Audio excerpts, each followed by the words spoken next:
Revisi Undang-Undang KPK kali ini cacat secara prosedural.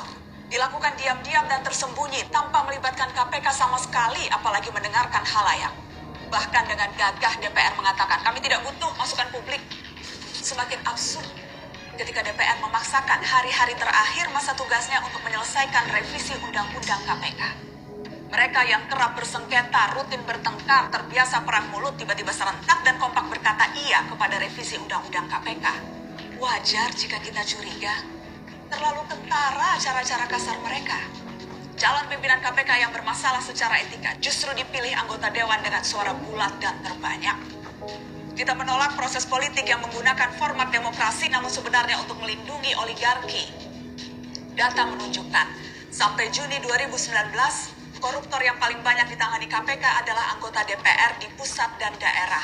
Jumlahnya sampai 255 perkara.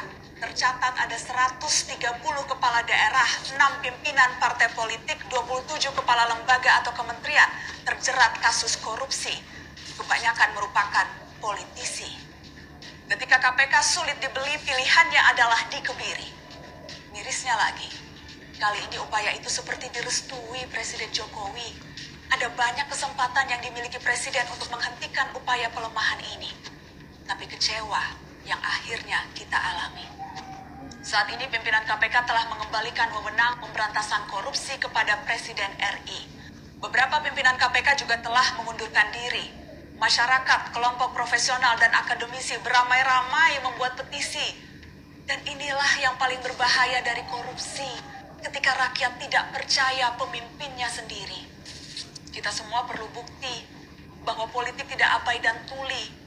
Kita menuntut mereka yang dipilih dengan suara tidak berlagak lupa menggunakan mata dan telinga.